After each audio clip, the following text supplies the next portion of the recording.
seconds. Cool. Okay, so Dark Bleatings Tribe, here with another author interview today, and this will come as a shock to this. Oh, I think I froze, so I'm just going to start again. Because yeah, we looked demented on that frame then. I don't want that in the video. Okay. I was worried that was mine. No, I think it was me. Okay. Right. Dark Bleatings, everyone. We're here with another author interview today, with Brennan LaFaro. This will come as a surprise to absolutely nobody who has heard me talking about, in particular, Illusions of Isolation for almost 2 years. It's been out now, isn't it? So I've been talking about it quite a lot for the entire time. So welcome, Brennan. Thank you for being here and for doing this. Oh, it is my pleasure. I'm so happy to be chatting with you and to still be talking about that book 2 years on, because that's not always the case in indie publishing. No, and especially for short story collections as well. I think that novels tend to have a slightly longer shelf life in terms of like continued discussion. But for anyone who doesn't know, the epic tale of how Brennan and I got acquainted in the first place is I work as a personal assistant for Steve Kosniewski, who runs French Press Publishing. He very rarely opens up just a submission window for people to send things into the press. He is extremely picky about what he wants to publish and what he likes to read. So I was tasked with reading anything that was sent in during that time. And he told me in no uncertain terms, very explicitly, do not send me anything that isn't top tier. Like, this is one of the best things you've ever read. So Illusions of Isolation came in, and I was so impressed. I was a few stories in, and I thought, unless you absolutely tank the second half of the book, you know, like with some disaster, this is definitely going to be what I recommend. So for anyone wondering, I don't make any money from Illusions of Isolation. I don't have like a royalty share or anything like that. The reason I've been talking about it and why I so emphatically contacted Steve and I was like, you have, like, stop what you're doing. Read this collection. I'm telling you, this is the one.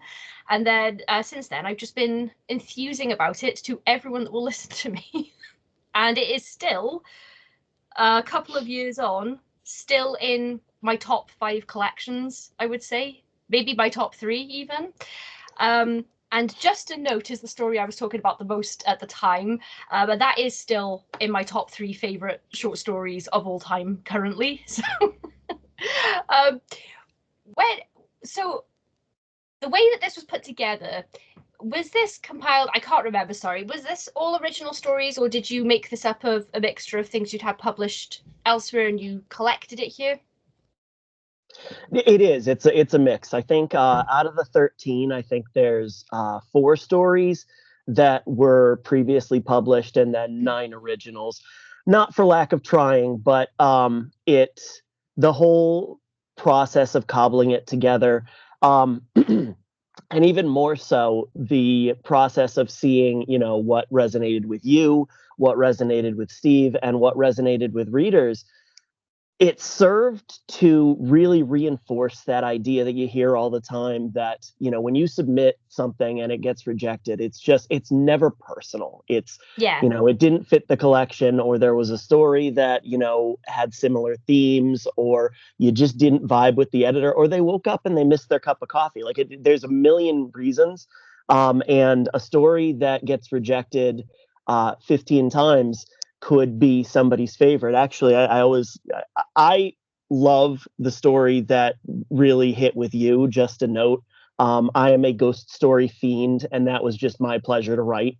And then to see it hit with not only you, but a lot of readers, and also the way that Marnie Karger, who did the audiobook, handled it. Like, it just, I'm in love with it. But Steve's favorite story, and it didn't seem particularly close, was one about a home invasion that probably racked up, I would say, at least 15 rejections from various places. And, you know, not only was it kind of gratifying to see Steve really like that one, but that was the story from this collection that made Ellen Datlow's list this past year. So, it's, if you've heard people say a million times, don't take rejections personally, I'm gonna be million and one. There really is a lot of validity to it. Yeah. Oh, congratulations on making Ellen's list, by the way. I Oh, thank always you. look out for that list because even when I'm on a book buying ban, if Ellen is putting stuff on her list, Yeah. if I ever actually get to talk to her, I'm gonna have to be having words about my book buying budget because she always makes me obliterate it if I haven't seen. Yeah, that story is that's Then You Smile for a Second, if I'm not Yep. mistaken. Yeah. So I don't want to spoil any of the stories in this collection at all. And we will want to talk about a bit of your other work later, but I had to start with this because I love it so much. So just a note really took me off guard because that's about, it actually starts as a very sweet story. Mother and son that live together, they work different shifts and they miss each other a lot. So they communicate by leaving notes for each other. And then they start to fear that there's something else in the house with them. And typically, I do enjoy ghost stories, but they're not one of my. They're not. It's not a go-to genre for me. I'm usually like I'll sort of reluctantly pick up a ghost story. Then I enjoy it when I'm reading it, but it's just not one of my favorites. But this one just it's because I don't normally find them scary, I think, is what that is. And this, I was so, the second you started introducing the idea that there was something, I don't know how you did it, but I was just so scared for the whole, it made my list of like top 10 stories that are actually scary because I'm actually scared by hardly anything these days when I'm reading because I'm probably a bit desensitized now. But it's so creepy and unsettling and unnerving, and so I always recommend that when people are like, oh, I need a good scary read, and I'm like, I always jump in, I'm like, you have to read just to know. Like did you creep yourself out when you were writing it? Yeah, a little bit. And I think a lot of it is I am so iffy on found footage stuff. I feel like there's never an okay found footage story. It either really works or it really doesn't. At least that's my take on it. But if it's done right, and here's me trying not to pat myself on the back and be obnoxious, but like if it's done right, I think that there's a certain authenticity to it that takes the scares you put into a typical story and just kind of cranks them up to 11. And again, following your lead of not really wanting to reveal too much and get people to read to the end of this on their own. I think what scares me about it, the idea that scares me about it is the misdirection, is that you kind of you even if I tell you it's a ghost story, it goes one way and then it ends up or it starts to go one way and then it tries to kind of pull the curtain back and make you say, oh dear, oh me, oh my. Yeah, so yeah, I think there are a couple of things that really impressed me about that story. And in my capacity as a book reviewer, I get sent a lot of anthologies and short story collections to review. And I think last year I guesstimated I read somewhere between 500 and 700 short stories. And even though I tend to typically enjoy overall books and stuff, I very rarely remember individual short stories after a couple of months because my brain is full of cheese and other stuff, Yeah. with the important things. So it doesn't file everything. But Just a Note has been just such a standout story to me because, firstly, because it's written in these entirely in these little notes, all we get is what the characters are telling each other. And the way that you manage to weave in such a oppressive, like a growing oppressive uh, atmosphere through the notes, because usually you only see that in like a third person perspective, a more conventional narrative style. And so I was really feeling the fear because the fear was coming from the characters, and it was very easy to get invested in the characters because we're in first person note form. So I just thought that the way that you told this story, if you'd written this as like a third person, oh, there's something creepy in the house, it would have just not in any disrespectful way, but it would have read more like a sort of run of the mill scary Yeah. ghost story. Whereas the way you chose to tell it is what made it amazing. Um, it was, yeah, it was just really, it was really scary. I will move off how scared I am. I'm just remembering how scared I was when I read it now, and I'm always so delighted if I finish a story and I'm like, oh, I'm Yeah. sincerely spooked. And the Well, no, I take no offense to that. I agree with you completely. And I think it kind of reiterates the idea that there are not necessarily new ideas. I mean, there are, but we're with the amount of short stories you read, there's a lot of retread. So, so much of it is how do you execute it? How do you take something that people have read before and put a new enough spin on it to keep their interest? yeah, it's a really smart decision. And I think I actually taught a workshop on improving your chances of getting into anthologies yesterday. And one of the things I told people was you could have the best idea in the world, but whatever editors get down to the top 10 or 15 or something, all of those stories are going to be really good and unique. So you need something else sometimes to get so and really carefully considering how you're telling a story can't be understated, like the importance of that and the effectiveness of the story for it. The other thing that I absolutely love about this story is I think I don't typically like ghost stories because a lot of the time it turns out that the ghost needed help. They weren't really an evil force, but they were just scaring everyone and blah blah blah blah blah. But stories that make me really turn my head are the ones where you assume that that's kind of what's going on, but then if there's an inkling that there is something really nasty behind it, that's what gets me like, oh, Yeah. anything that feels really evil and bad intentions or spiteful in any way creeps me out. So yes, I we will move off just a note. Sorry, I just had to for people watching or listening to this who We'll do it have for the whole hour. It's fine. It's fine. I could talk about this story for the whole um, when you conceived, sorry, this is the last question about this story. When you this is why I wanted to have you on, just so that I could like really thoroughly grill you about your writing process, because I'm just so impressed by this book. um when you thought of this story, did you start with, oh, I want to write something in note form, or did you start with the idea and then think, oh, I'll do it like this?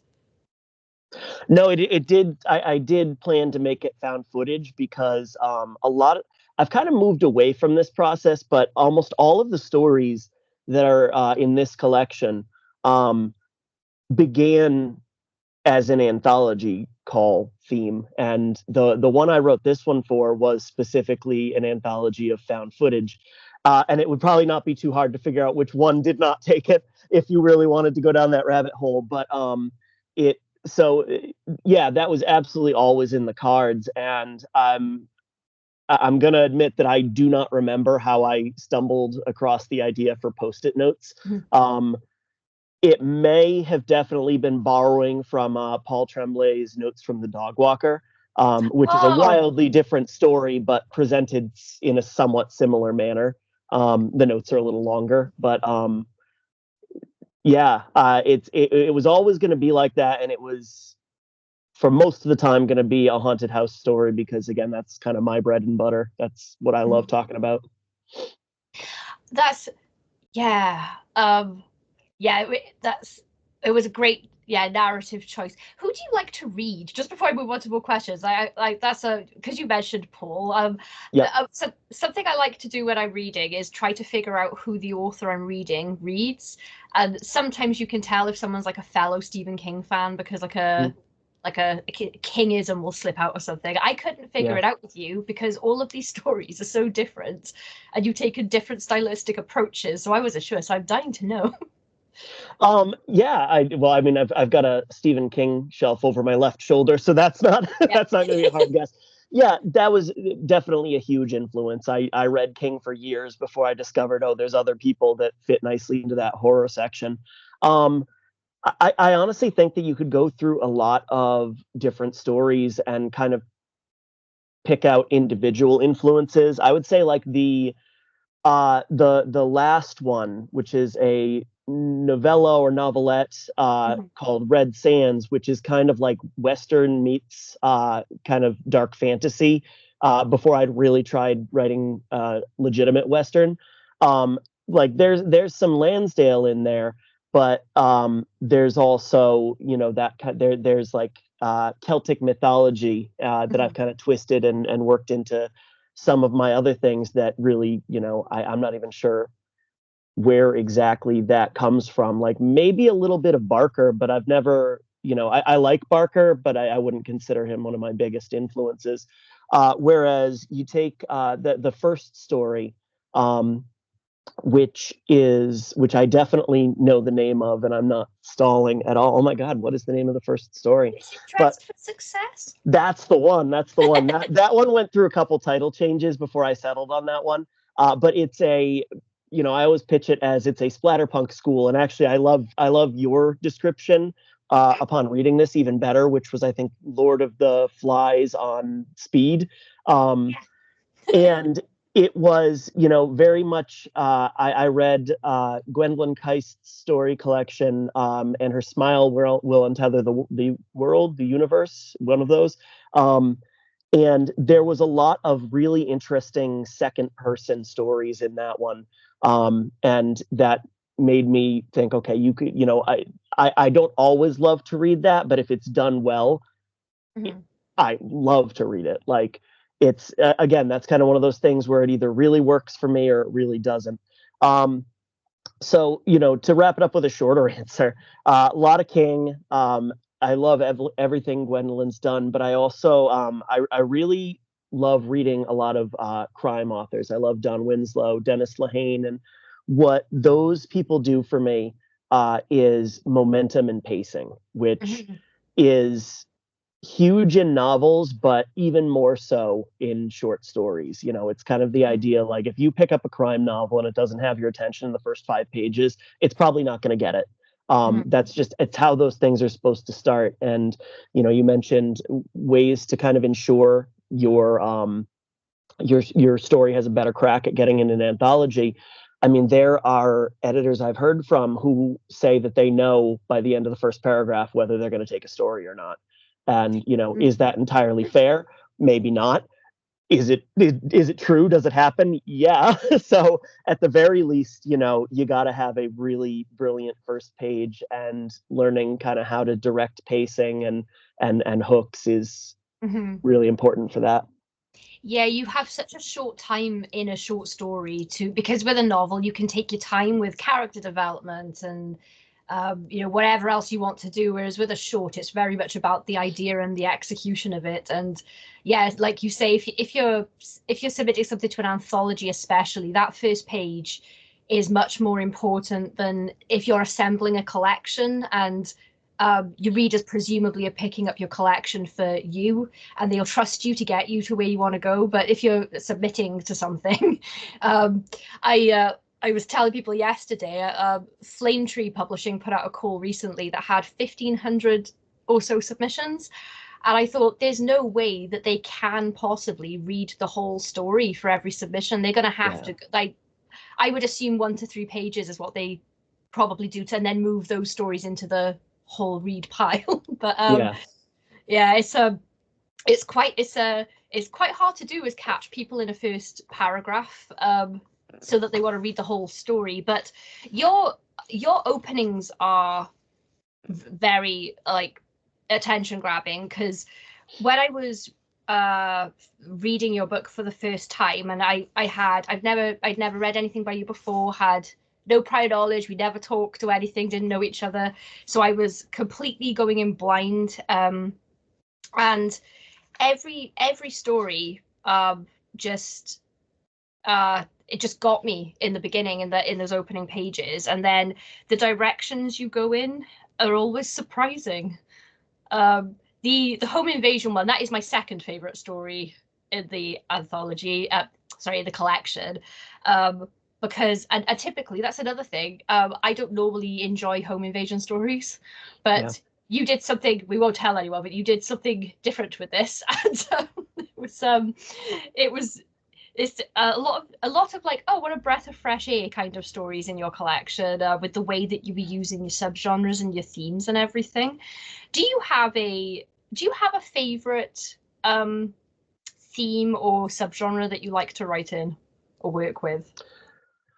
Oh man, I feel like those are such wildly different questions. So Mm. let me treat it like that. As far as themes, I found really early on that found family is something that works its way into a lot of my stories. And I mentioned Red Sands, like that's absolutely at the heart of that story. And even more so at a lot of the longer form work I've put out. As far as a subgenre, I mentioned ghosts and haunted houses. Um, but I really like genre mixing. Like if you can read a story and it doesn't fit neatly, even if it feels like it should fit neatly into one specific category, but then by the end of it, you're like, oh, okay, but maybe that's I recently finished the first draft of a novel, and um, I was like, this is going to be a vampire novel. And I got about three-quarters of the way through writing it. I said, this isn't a vampire novel. Like, it definitely has those tidbits. And, like, for the first, not even for the first half, like, it is, and until it's not. And again, when you can kind of put that basic label and then transcend it, if you like, or just completely like leave it on the road behind you, I think that's cool. Now it makes those stories and those books an absolute nightmare to pitch to people. But as far as like keeping the reader in mind and keeping somebody invested, interested, and giving them something a little bit more memorable than, oh, okay, this was a vampire that lives in New Hampshire in the in 2024, and oh look, they did vampire things. Like, that's nobody's going to remember that. It's not going to hold their interest, and they're going to be rolling their eyes saying, I've read that 100 times. So genre mixing is the kind of a cheat answer, but it's the one I'm going to stick you with. Well, I'm also a big fan of genre mixing. I don't tend to, in my own writing, I'll mix comedy in. I'm not great with other genres, so I feel like horror and comedy is kind of where Mm. I comfortably sit. But a result of that is sometimes when I write just a horror story, like a straight horror story, I get reviews that are like, "Oh, and Kaylee's sense of humor, it was funny too," and I'm like, "No, I didn't mean it." I'm like happy that people enjoy it wherever they take it, but it slips out, I guess. And Yeah. that, like, sometimes I look at my own stuff and I'm like, where did people find humor in this? Because I was in a weird place when I was writing it. It wasn't intentional. And you'd You probably be like surprised at like that's what you're laughing at. Yeah, there's a what has been described as my darkest and most mean-spirited story, and people were like, "Oh, but you had that little flash of humor," and I was like, "Did I?" Because I was really trying to go bleak, like nothing but Yep. bleakness. So, um, yeah, you've got a whole range of like genre mixes, and then so Dressed for Success. I described that as, yeah, Lord of the Flies on speed, because that's a story about a group of school kids. Something happens, and I it made me think of Lord of the Flies because of the mob mentality thing that comes in Lord of the Flies. But this is, so that I thought that that was like a real strong um story, because it, well, in in combination with all everything else you wrote, because that one had a bit of a, like, an almost classic lit feel, but with like a contemporary sort of horror edge. And then Just a Note is unconventionally told, and that's more like, yeah, like a found footage. It's like watching a found footage film. I could very clearly see all of this stuff. And then then You Smiled for a Second, the home invasion story.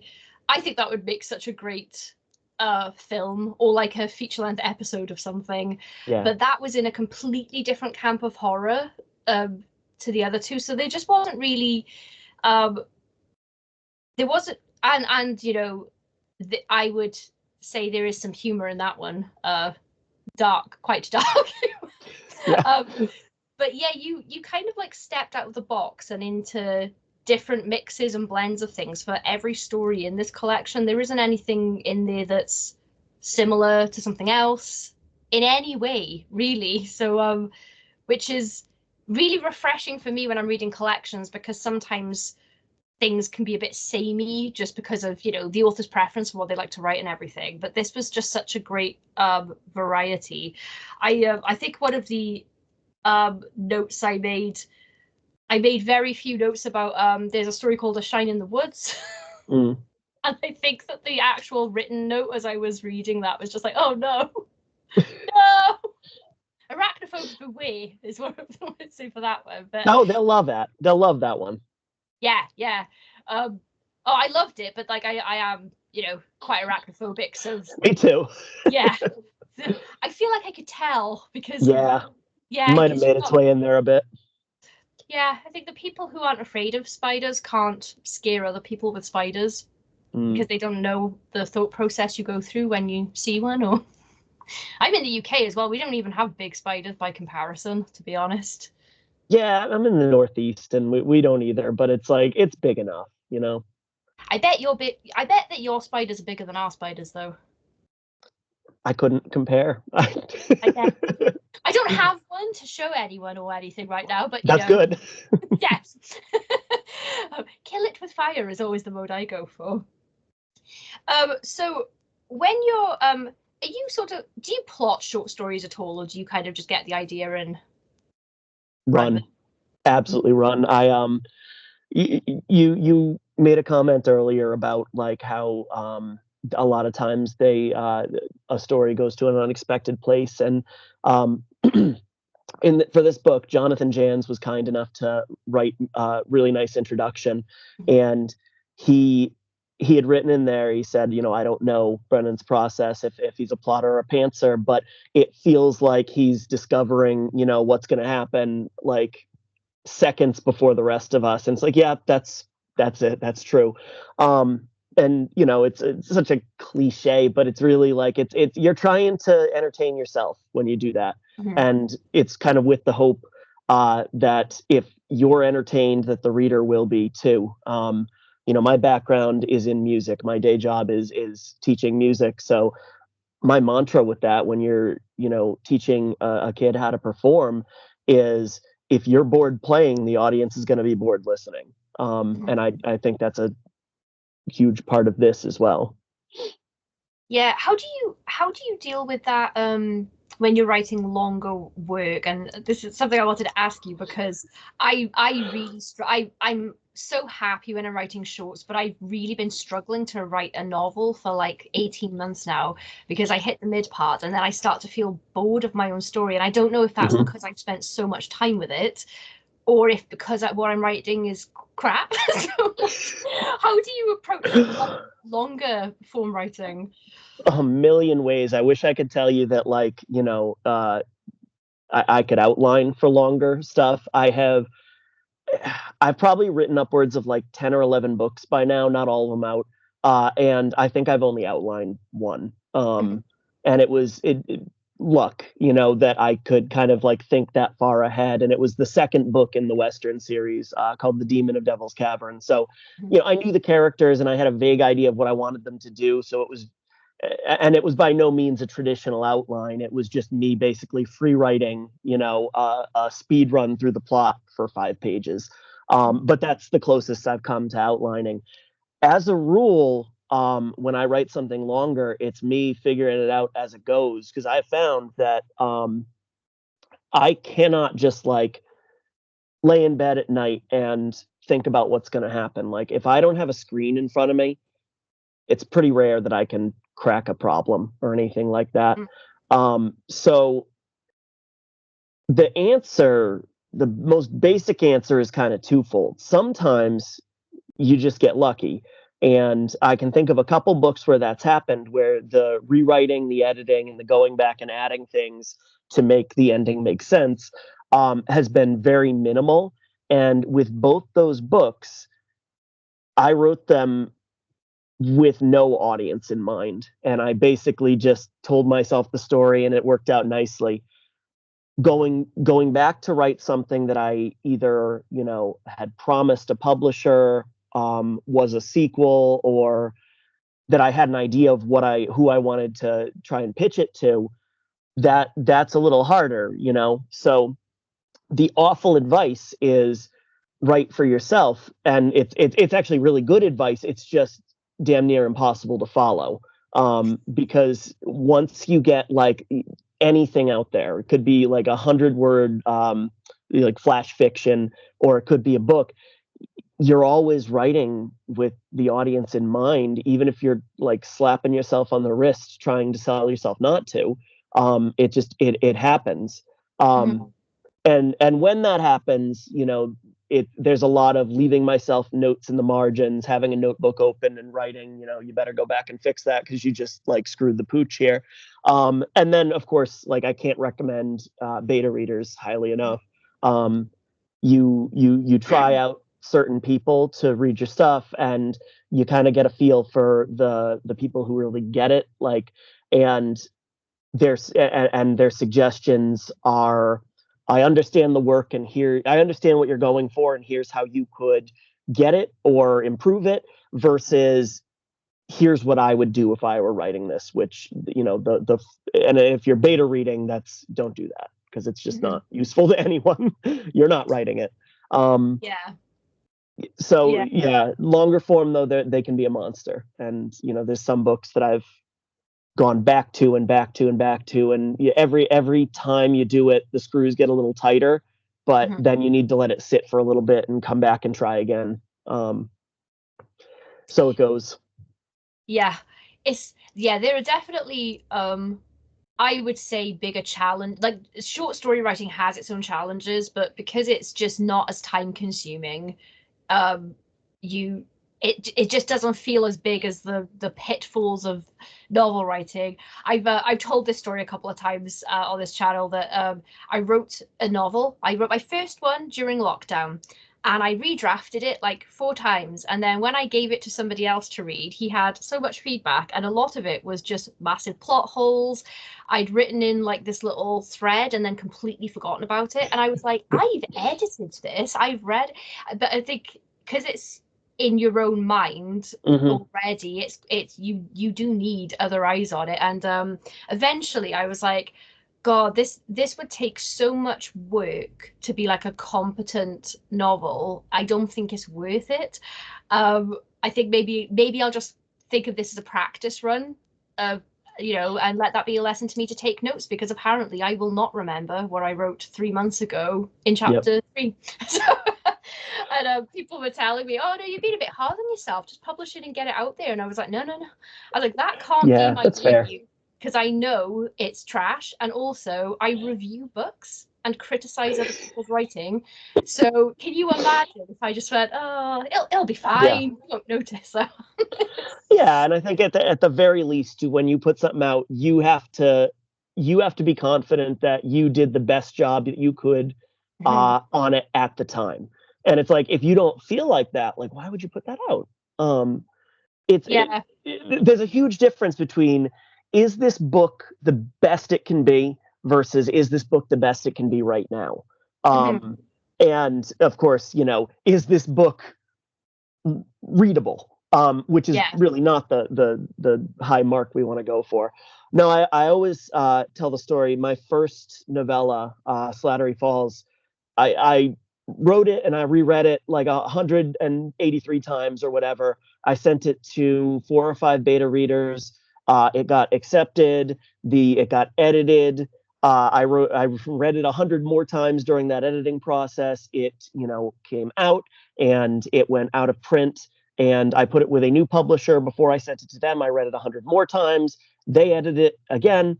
And then on the last pass before it went to print, I'm still finding things. I'm finding sentences without periods that evidently like upwards of 15 people had missed. I found a scene where like a character like opens a door, says something, and then opens the door again. And it's just like, no person can catch all of this.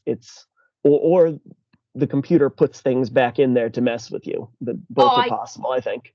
I'm sure that just magically somehow happens in the formatting process or something. Because I think that's again the importance of editors and proofreaders and stuff. Because if you've written the thing, I feel like your brain shows you what you're expecting to read because you know what you wrote. So I miss typos a lot when I'm reading over my own stuff. And There was one, there was a typo in my dedication once, and I was like, wait, hang on, that's not a good sign, because that's the Yeah, dedication that I wrote independently. But it happens. it does. And little missed words here and there is and that you're like you said, your brain fills in. Yeah, because that's how the sentence is supposed to run. And then sometimes, even the best editors, I always find it really comforting when you read like a Stephen King book, for example, and you find a typo, because I'm like, Yep. happens to the best of them. So it's Yep. fine. Do you have so you do I would assume, yeah, you have regular readers now that pick up your books when they come out. Do you have, now that you do have a readership and you built that up over time, do you think about them when you're writing? I know you try not to think about who you're writing for, but do you have sort of your regular readers in mind, trying new things out? Definitely. But a lot of times there's a little like self-serving to it. Like I the two things that I have that have gotten the most traction with readers are, the Slattery Falls trilogy, which kind of reads like essentially one big book. So, it was kind of cool that Crossroad Press let me put it out as one big book. But, I got to the end of that and I said, this is the whole thing. It's done.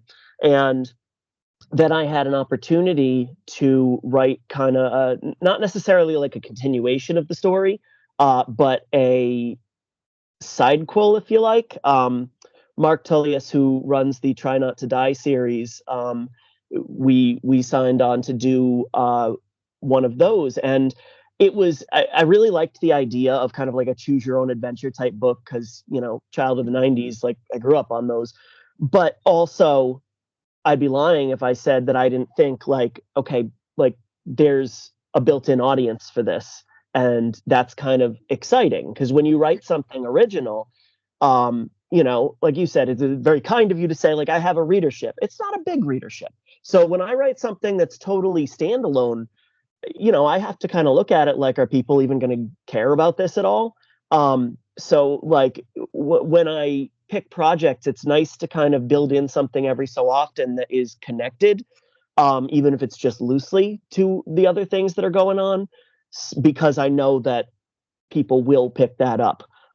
Even even if I get to the end of it and I was like, is that necessary to the lore and the mythos of the stories that came before? Maybe not, but people will read it and they're excited. They'll pre-order it. They're excited that it's coming out.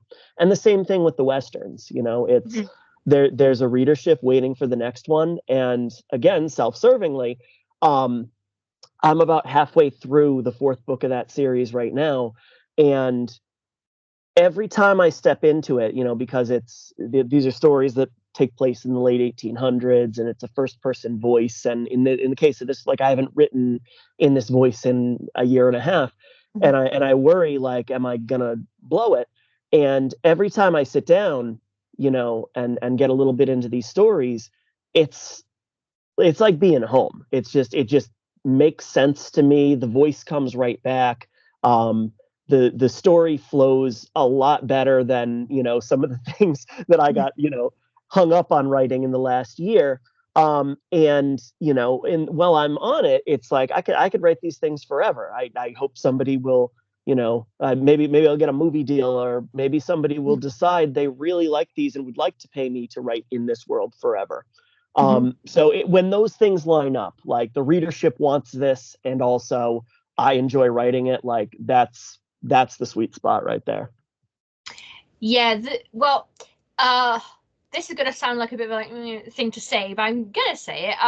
I think whatever it is that gives writers like, sorry, but this is gonna embarrass you, the phrase, but like the star quality. Like when you just read a writer, you're like, oh, they got it. Like you have it, in my opinion. And I just think indie publishing is very difficult, and also mainstream publishing is not what people think it is either. So carving out your own readership and your own reputation for the work you put out is so important now. if you want to pursue it as a career, especially writing. But sorry, I can't remember why I even brought this up based on what you said. Sorry, I was my brain is not my friend today. You just wanted me to have to refute the term star quality, which I will. No, I'm not taking any questions or arguments on that, Brennan. That's just a fact, I think. But I think your readers can rely on you to tell a good story, and I think that you are particularly strong in first person narrative as well. You and Kit Power are my favorites for first person, because there is a trap that people can fall into when they write in first person because of how the reader is getting all of the information. If it's first person, you're being talked to, basically.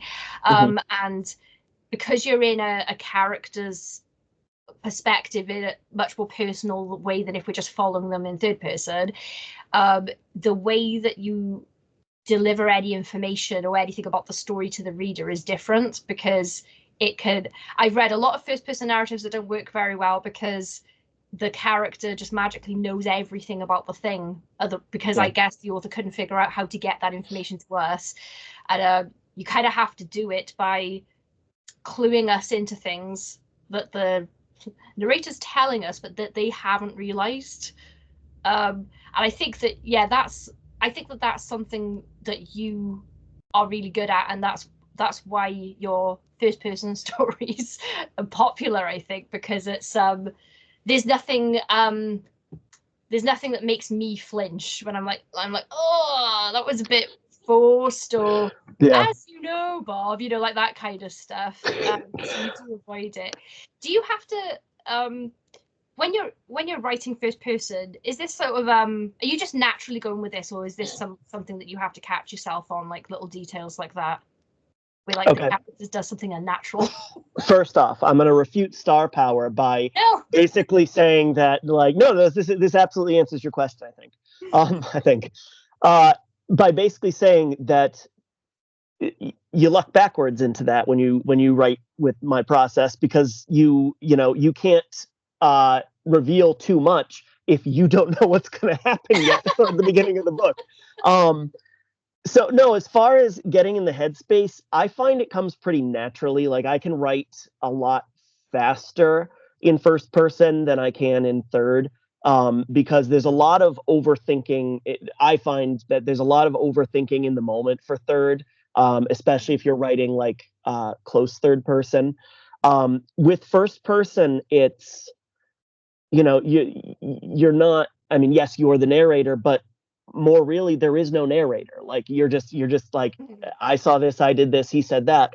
And you're right, there's a lot of tropes, like you'll see one I saw an agent mention online recently was, I'm gonna scream if I see one more first person narrative that like describes their looks while they're looking in a mirror. And I said, oh, that's grotesque. Like, why would you do that? And it made me think about the fact that, like, in my first person books, like, there's no description of the narrator. You spend 300 pages with these people or more, and you fill in the blanks on what they look like. And I don't think it's super obvious that it's that way, but it's like, if you stop to think like, hey, what is so and so, what does the narrator look like? I think that most people would be like, huh. They'd either give you a description that's never mentioned, or they'd say, I don't know. And I think that's a big part of it, because if you balance what's more important, like giving the reader like a perfect picture of what the narrator looks like, or infusing a moment into the first chapter that immediately takes them out of the story. Like, give me that mystery all day long, as opposed to like 3 paragraphs of action followed by on his, his as he raised the gun, his golden blonde locks, swept in front of his face. It's just, I find that if I'm doing it right, that it comes pretty organically. And when I have to go back and edit, there's not usually a lot of moments where I have to say he wouldn't know that. Mhm.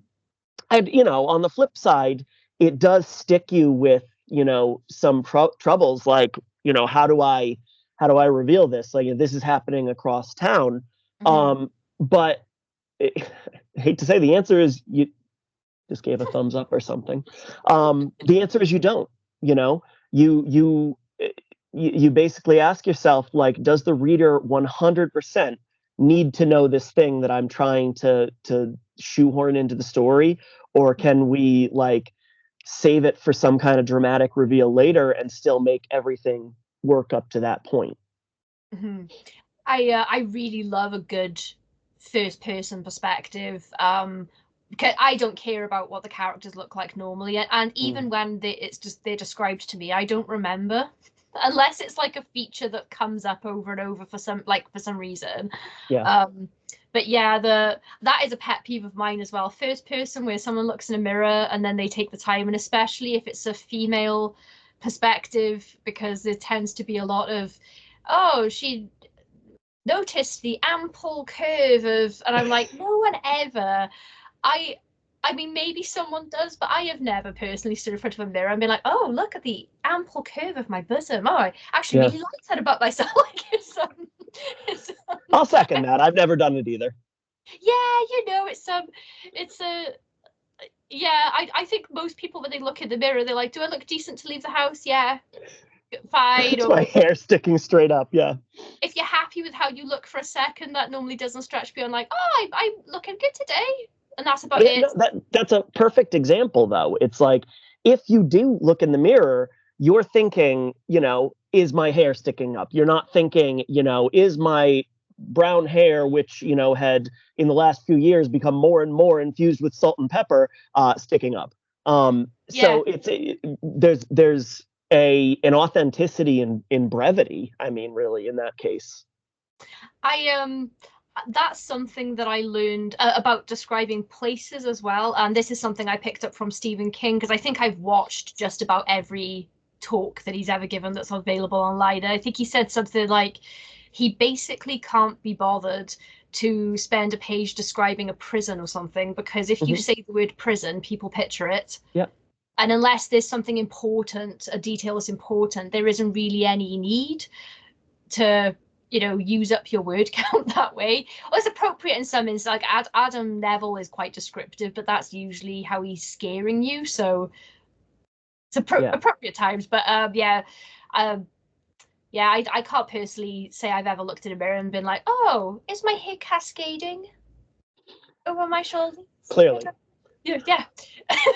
I think, though, in that instance, it does come down to the writer, and I think Neville and King are perfect examples, on opposite ends of the spectrum, because Neville's whole point is atmosphere. So Yeah. description, like, completely supports everything he's going for, whereas King is straightforward storytelling.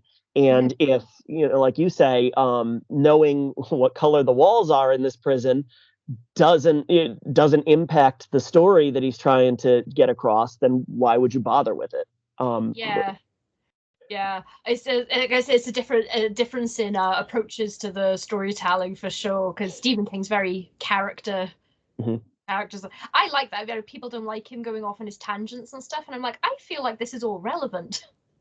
Like, Well, and fiction has lost that. mhm, I In the last year, I reread The Stand, I reread Swan Song, and a couple things we're missing is, first of all, we don't do like the third person omniscient point of view nearly enough anymore, mhm, and we don't let our writers wander. Like, another one I read, is Tamara Thorne wrote a book called Haunted, and it's kind of like an amalgam of uh, Hill House and Matheson's Hell House. mhm, And it's 500 pages, and I enjoyed the hell out of it. It could have been 200. It could have been mhm. maybe 250. It did not need to be 500, but it's that kind of semi-bloated, like Zebra 1995 paperback, and I had a blast with it. um, we should, our publishers and editors should absolutely let stories wander on occasion, because sometimes those are the most fun moments, even if they don't strictly add super glue to the like main thread of the plot. Yeah, I think. Tangent. No, but I mean, I think it's very appropriate considering what we're talking about. I think that if like a tangent, as like about a character's backstory or something, very much is relevant to the character and how it informs how they make their decisions and things like that. And I enjoy it. I like to be immersed in a good story that like if I want to really get into a story, I will have a look at which are the biggest books on my shelves that I haven't picked up yet. Sure. Carry and Comfort is a giant, and I had the best time with it. I Yeah. listened to the audiobook while I was decorating my house. Yeah. Oh, the chess scene in that book. Oh God, yeah, Wild. yeah.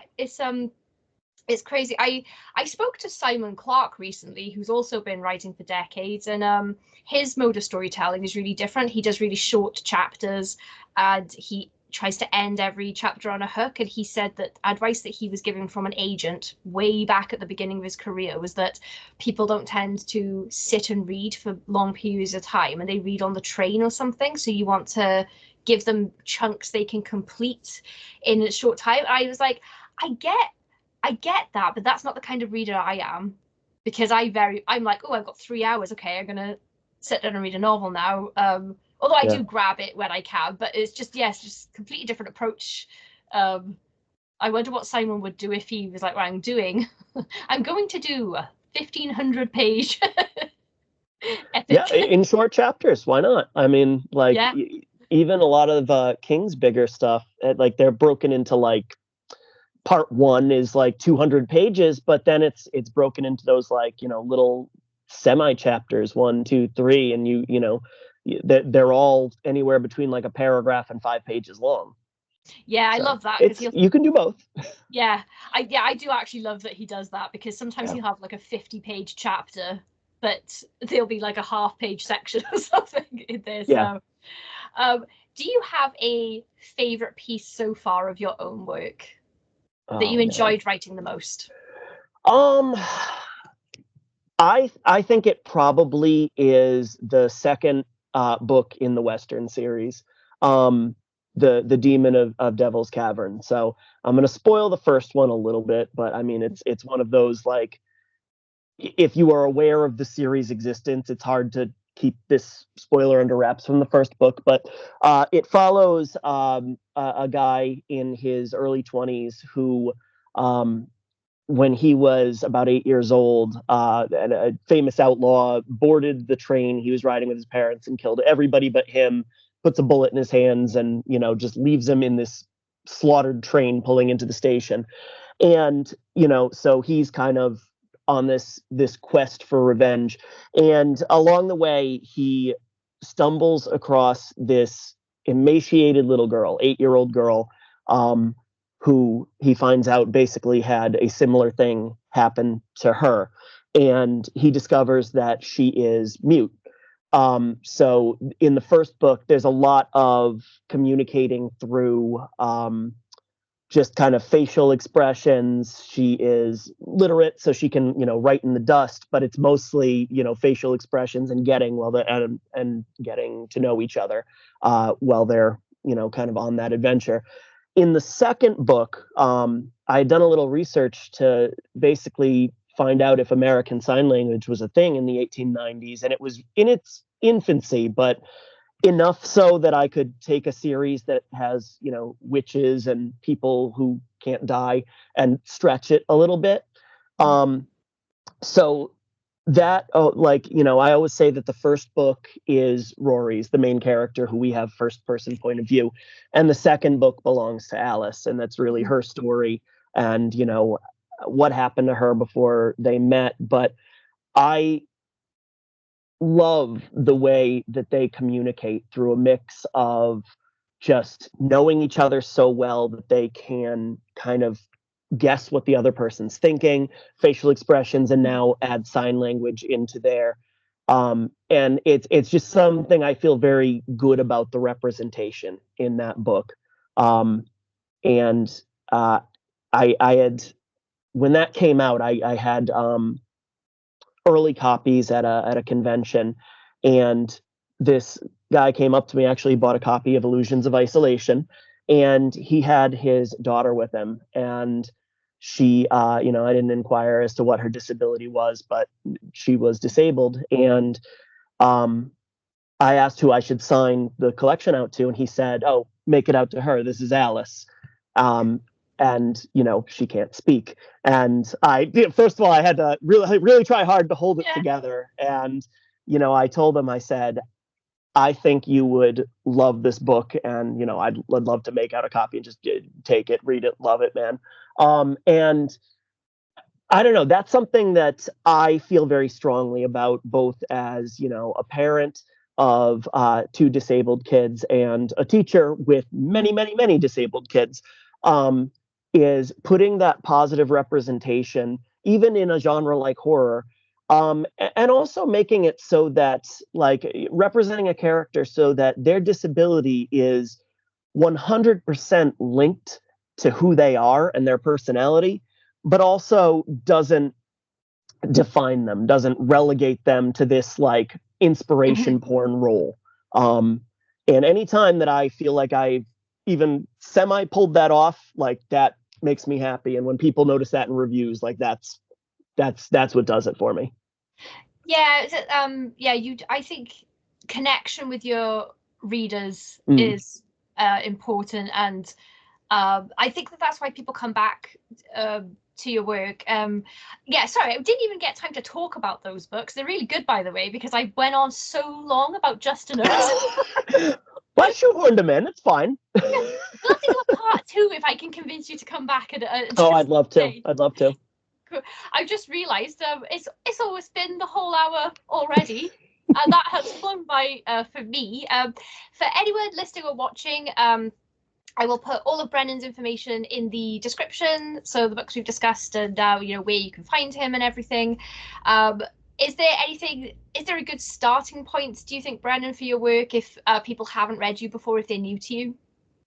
I do think that Illusions of Isolation is a great place to start, because, as you said, it's not just, I think a story collection is a good place to get to know an author, but I do think that there's a lot of variety in this that you don't get in every story collection. And you can, if you read through it and you enjoy like the Western dark fantasy, good news, I got 4 books for you that follow a similar vein, even if they're different characters. If you enjoy the ghosty stuff, then I've got a series for that too. If you like the first person stuff, the Slattery Falls trilogy and the Buzzard's Edge saga, those are the Westerns. They're both in first person. If you prefer third person, I've got a novella out called Last Stay that does third person and follows multiple viewpoints. And some of the books that I have on the horizon also are in third person, but you will have to wait for those. Yeah, well, cool. I'm excited for them. A lot of flavors of horror and fiction you've given us. I also think this is a great starting point, because this is the first thing I read of yours, and it turned me into a fan. I recommend this as well.